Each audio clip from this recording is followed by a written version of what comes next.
नमस्कार मित्रांनो, आज तुमच्यासाठी घेऊन आलोय एक छोटीशी स्पेशलची गोष्ट, ज्यामध्ये आपण बघणार आहोत दोन कॅरेक्टर्स. त्यामध्ये एक असतो वैचारिक किडा आणि दुसरा आहे बिनधास्त पठ्ठ्या. चला तर मग बघूयात. विषय आहे परीक्षेत चालणारी तयारी. उद्याचा पेपर लय कठीण आहे भावा. आता एक काम करतो, चुपचाप रूमवर जातो भाऊ, पोराचे काही नादी लागत नाही आणि नुसता अभ्यास करतो रात्रभर. चला आता युवराकडून नोट्स घेतो, सुरू करतो अभ्यास. नाही तर एक काम करतो यार, झोपतो थोडा वेळ, आता रात्री अभ्यास करीन, रात्रभर अभ्यास करतो. काऊन की कॉप्या तर चालून राहिल्या, सर लोक बी वर्गात चक्रा मारते. ठीक आहे. उद्याचा पेपर 80 मार्क, सॉइल सायन्स. सोपा आहे बाबा. एक काम करतो, मेडसाला फोन करतो, ऑनलाईन आहे म्हणतो, 2 मिनिटे पबजी खेळतो, 2 मिनिटे झोप घेतो आणि रात्री नोट्स काढतो आणि सकाळी पेपर.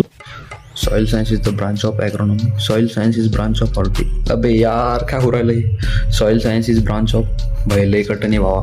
एक काम करतो यार, आता झोपतो, मला लय टेन्शन आलं. जाऊ दे तिकडं. Soil science is the branch of agriculture.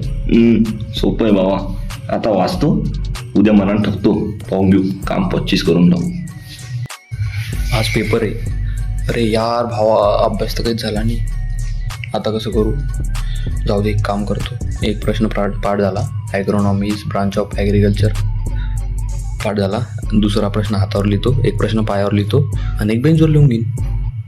काम पास होऊन जातो आपण. अरे यार, पेपरचं 9ला आणि 7च वाजले. 1 घंटा झोपतो, उठतो, आंघोळ करतो आणि 8:45ला पेपरला जातो. काय वाचलं होतं यार. Soil science. Soil science is the branch of soil science is a branch of horticulture agriculture. Soil science is रस प्यायला आहे म्हणलं माय. अरे यार भैया गायकवाड बोलतो, किंग मेकर अध्यक्ष. काय बोलायला हे. अबे का सोपा पेपर. लिहून टाकतो बाबा. पुरेचे पुरे 8 लिहायचे तर 9 लिहितो, वरतीच पास होऊन जातो. झाला रे पेपर. पण पेपर तर काही चांगला गेला नाही. नुसते रील आठवून राहिल्या, रस प्यायला इथे. आता रील पाहणं बंद करणं पडतं भाऊ. उपचाप अभ्यास करायला पाहिजे, नंतर पप्पाले मारण यार. भावा सत्या 100% बॅक लागणार आहे. काहीच लिहिलं नव्हतं भावानं पेपरात. जाऊ दे, पुढच्या वेळेस काढतो आणि CGP वाढून घेतो. अबे भावा, इतका सोपा पेपर, वरच्या 8 प्रश्नावरच पासिंग होऊन जाते. सध्या पुरा पेपर लिहायचा भावानं, काहीच विषय नाही भावा. MCQ वर यायचं बी काम नाही पडत. पेपर तर 100% निघतो भावा. पाहून घेऊ बाकी पुढचं पुढं.